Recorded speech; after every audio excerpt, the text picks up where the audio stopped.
Hey guys. Hi. I shaved yesterday, so my head is So shiny. extra. My dome is extra shiny. So we're going to talk about the next TST phase you guys are going to be seeing. We are calling this our TST preseason phase. So we're moving from off-season into more sport-specific stuff. In particular, we're talking about qualifiers. It's qualifier season. There's going to be a ton of them coming up. And this cycle or phase is going to be prepped and geared towards getting you guys ready for that. Correct. Right? So for this next training cycle, we have 2, maybe 3 different qualifiers planned. We're going to start with the Wodapalooza individual qualifier, which will start the week of October 4th. That will go straight into the TFX qualifier, which will start the week of October 18th. And then we finish off with the Wodapalooza team qualifiers that start November 1st, the week of November 1st. Yeah. Now, that doesn't mean we're going to be doing every qualifier workout from all those events. What that means is we are gearing the programming around those qualifiers. You will be seeing some of them in the program. Now, we're not going to program team workouts on SugarWOD. You're not going to see those. But if you are doing the team qualifier, the programming will be set up so that you're ready for them and you can make easy, subtle changes to the programming to fit those in. Same thing goes for TFX. The only one you will probably see all of the qualifier workouts for is the Indy Wodapalooza one. We're big believers in doing that every year. For us, we think it gives you a better determination of how you're progressing, like even more so than the Open, I think. So our general guidance for people will be and has been, we want everyone, regardless of your goal, regardless of what your next step is, regardless of how well or whatever you did in the Open or quarters or semifinals this past season, is everyone does the Wodapalooza qualifier. Now, we understand that there are some people who have absolutely zero intention in competing at Wodapalooza as an individual, but we believe that it's going to be a great resource for us to gather more data. It will probably be better than even the Open was this past year in regards to having some kind of concept of where your ranking is and what you need to address in training. And it will provide a lot of insight for your coaches in regards to how we need to steer our program. Look, and beyond just providing us and you data, you know, you guys, there's no point in following this if you're not going to compete. And for most of us, most of the people following this, you live in South Florida. Why not compete at the biggest, best event in South Florida? Correct. You know? So again, we're going to start with the Wodapalooza qualifier. Now, some people on an individual basis, we are asking that they also enlist themselves in the TFX qualifier. They may or may not even be going to compete at TFX. The date of that event hasn't even been announced, and it will more than likely be a couple weeks before or after Wodapalooza. And that's okay. Again, for those folks that we are pushing to do both the Indy and the TFX qualifier, it's still about gathering data. It's still about knowing what division you would qualify for and having some level of consistency. Yeah. Okay, and as many of you know who have been following our program for some time, there is an art or a method to doing these qualifiers. So there is like a whole system at how to do them, how to prepare for them, and that plays a tremendous role in this training cycle, regardless of what your goals are. So as far as the training cycle goes, TST Compete's going to follow the same format. It will take what we think are the most important pieces from the elite template and put them in a 5 training session a week, 1 training session a day format for you. Correct. It takes 90 minutes to 2 hours. The elite template will change a little bit. You're going to see an extra session added. So now we have Monday through Friday a primary session, and there is secondary sessions Monday, Wednesday, Friday, Saturday.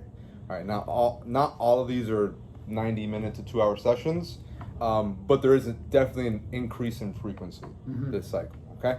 So what we're going to do now is go through the cycle segment by segment. So we'll go through each piece of the template and give you our thoughts on that, what's changing, what you guys can expect, so on and so forth.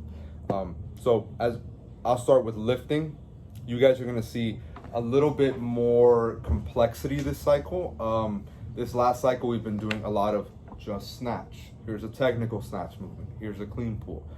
Yeah, we have variations of that, but what you'll see now is more complexes. So for those of you that have done qualifiers or competed, you know it's important to be flexible and dynamic in your movements. You're gonna see 3 rep max hang snatches and 5 rep max overhead squats and weird things that we would never program in training. You'll see that in qualifiers. So as we get closer to qualifier season, you will see more complexes that push the volume, push the different movements in one complex, you know, things like that.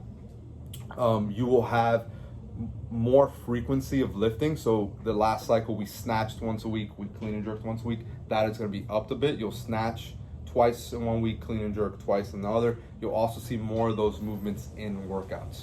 All right. As far as squatting goes, you will see a little bit more front squatting now. We're still going to continue some of the off-season stuff. We're still going to do deadlifts in the cycle. You'll still have your assistance work, things like that. But you will start seeing more front squats. You will start seeing a higher rep range in your squats as well in preparation for qualifiers. I think that's pretty much, that's really the major differences in the lifts. I don't think we're changing anything too drastically except the complexes you're gonna see, the variety of movements synced together, and the frequency as well. For anyone who's ever needing to make a change in their design, we know that we have a couple people who follow a blend of compete and elite. We get that. Depending on what your priority is as an athlete, should steer each session. So let's say I'm coming in to train and I'm stronger than most of the people who train in the gym, but I have issues with snatch and clean and jerk, but the training for the day calls for squats and I'm gonna miss tomorrow and I missed yesterday. My priority should be the technical aspect of training, not necessarily more strength work. The same thing goes on the adverse. If you are a very technical, you have your lifts well dialed in, but you're struggling in the strength department, you should prioritize those strength training sessions at any point. Yeah, absolutely. We talk about this a lot with you guys in-house, but especially when there's 2 sessions and you only have time for one. First of all, if that's the case, you should be doing compete. Second of all, if it's just a random thing that happens, you should be picking the movement or the session that is your weakness. The one that you really don't want to do, that's probably the one you should. Correct.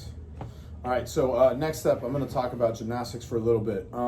Now, back in the days, during our off season, we would prioritize strict gymnastics tremendously, and we still did this training cycle. But over the years, the flavor of CrossFit has changed a bit. Back in the day, there was little to absolutely no strict work in competitive CrossFit pieces. That has now changed. We now see strict muscle-ups being used. We see strict handstand push-ups being utilized often, et cetera, et cetera. So that has kind of changed what our approach to CrossFit gymnastics has been. We have to feature equal parts of both in a training cycle like this. We cannot just abandon all of the strict work that we've developed in our off-season training cycle. We have to feature some of it in the preseason. So you will see elements that we've built on and will continue to reference during this training cycle. So I can't necessarily say it's going to be all sport-specific gymnastics, and by our definition, that basically means a lot more kipping, right? That's not necessarily the case. You're going to see a ton of EMOM work, We're going to do a lot of what we call bottlenecks, which create an experience in training where it causes you to do a lot of work in a very short amount of time. That's really going to be the flavor of our gymnastics. Yeah. So yeah, like you said, I think the big thing is the sport-specific stuff. We're also going to see it again, like much more frequent, right? We're going from 3 gymnastic sessions a week to 4, right? So again, we're adding more frequency. You know, part of getting you guys ready for the season is just that. It's getting you guys ready for the volume and the repeated exposure. And you will, again, have more frequency of gymnastics. So repeated exposure is something that we steer away from when we're talking about off-season work. During our off-season, as many of you would know, what we like to do is we like to segment our training and separate it as much as possible, right? So like, what makes CrossFit? Well, it's essentially a big mix of a bunch of different disciplines. And during off-season, we segment them. So we want you to squat with fresh legs. We want you to pull with fresh back. We want you to do these aerobic sessions at your max capacity, not under extreme fatigue. Same thing goes for gymnastics, et cetera, et cetera. You don't see a whole lot of, I'm going to do wall balls on Monday, thrusters on Tuesday, and more squatting on Wednesday. You don't see a lot of that in our off We don't even see wall balls twice in a week. Correct. Right. Now that starts to change. That starts to change in the way of everything we're talking about, really. Lifts, gymnastics, and conditioning. Yep. So you will start to see things in this design that your brain is not used to seeing. And they're there by design. They're there intentionally. And I've got news for you. When you do your ring dips on Monday, and then you do your push-ups on Tuesday and your handstand push-ups on Wednesday, that's there intentionally. And it's gonna take a couple weeks for a lot of us to adapt to that point. But when it comes to qualifiers, especially the nature of these Wodapalooza qualifiers, where they just are gonna announce a ton of workouts, and we have to put them in what order we see fit, we don't have the luxury to say, sorry, Wodapalooza qualifier. Yeah, there's been too much hinging this week, so we're gonna have to do that the following week. Right. We don't get to do that. So this is where we start to prime that and prepare for that. Again, in the way of lifts, in the way of gymnastics, in the way of aerobic work. Yeah. Let's talk about conditioning for a moment. So in our last cycle, I believe we had 2 or 3 mixed pieces I think a it was week. mostly 2. Mostly 2, and then towards the end of this training cycle, we start to add some mixed elements in with the bike on Wednesdays. Yeah. Right. So we started to look forward to what preseason was going to look like, and we started to frame that a little bit during off season. Now we're going to see a whole lot of that. Right now we have scheduled 1, 2, 3, 4, 5 mixed sessions per week. Okay. The only day that we are going to do 2 in the same day will be on Saturdays. On Saturdays, you're going to see 2 qualifier style workouts until qualifiers start. And then obviously we'll be programming elements of the qualifier workouts on Saturdays. But until then, we will see 2 qualifier or open style pieces on Saturday. All right. The other pieces that you'll have will be in the way of EMOMs and some shorter AMRAPs. We'll also have some. You're still going to have aerobic some aerobic work. So, again, the nature of the sport dictates we can't really progress how we would for other sports, where we're moving from an aerobic base to aerobic power to speed power, et cetera, et cetera, et cetera. We have to, even as some things progress, keep your aerobic base and some of that aerobic work in there throughout the year, because you will see aerobic work in qualifiers. You might see a long row, you might see a bike piece that has 10 minutes of bike, etc. And besides that, the nature of the sport of CrossFit, it basically all lives in the aerobic endurance energy system. It all is that aerobic power. Like, can you continue to stay there? Can you keep your heart rate at 70-75% range? Right, so we have to continue to do that year round. Even as we get into more mixed piece, more qualifier style workouts, you will see running work that is really pushing your threshold, right? You will see longer rowing pieces still. The bike stuff will continue to be somewhat mixed, and that will continue the path we've been on, where the sprints and time intervals are starting to get shorter. We're working more power output there. That is going to continue, but the aerobic work will stay in. It's just not going to be as often and as frequent, but we're still going to be doing it twice a week. So the aerobic work continues to be priority, is what Lou was saying. And there's another huge reason as well. Your ability to recover between sessions is going to be much greater if you continue to touch on your long, slow, true aerobic work. All right, so I'm talking to the folks on Saturdays that are going to be cramming a whole lot of work into one day. Your ability to recover will be much greater if you do not skip these aerobic sessions. Yeah, and this training cycle is not necessarily all about CrossFit. Right. So we do not recommend skipping those aerobic sessions. And to justify the importance of that, we're moving the running session from Saturday to Tuesday. It is now your only conditioning piece for that day. We encourage you guys to do it outside. Honestly, if you're signed up for a comp and there's runners, do it on the runners. Right. But we are getting into our season. You are going to be competing in person, And you know, unless you're qualified for a major event, you're gonna have to run outside. Yep. You know, it's not a bad idea to start running outside now, get accustomed to the heat, make yourself a little uncomfortable. Wadapalooza is the largest CrossFit event in the world, and you will spend hours outside. Right. You know, so there is an even if you're on the runner, you're still outside. Right. So Yeah. no matter what, you have to have some level of adaptation. Yeah. For So that. now you guys can't skip that running piece. It's not in the secondary session. Yeah. It is primary. We really, really, really want you guys to do that piece. Okay, and now at this point in our season, more than last training cycle, taking adequate rest in between sessions becomes huge. Again, especially on Saturdays. The end result goal of this is to prepare you for your qualifiers.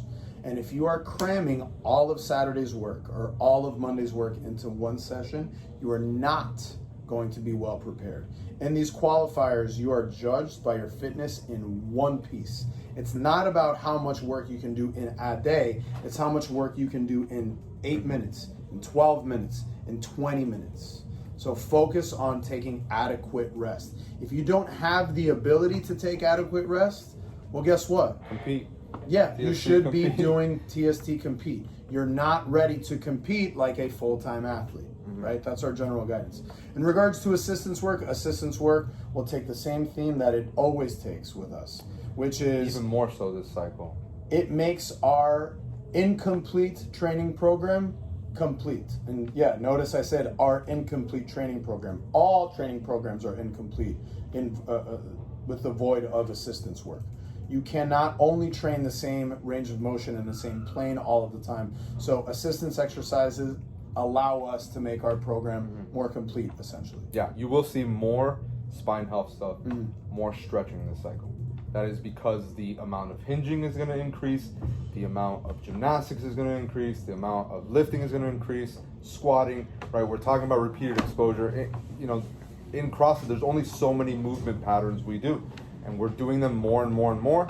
And the more we hinge, the more we load the spine, the more important it is you're taking care of it, the more important the mobility stuff is, and the spine health work. So you will see that 3 times a week now. Word. Okay, if you guys have any questions, please, this is the place to put them. We're going to post this on Facebook, YouTube, etc. Post questions wherever. Cool. Good luck. Peace.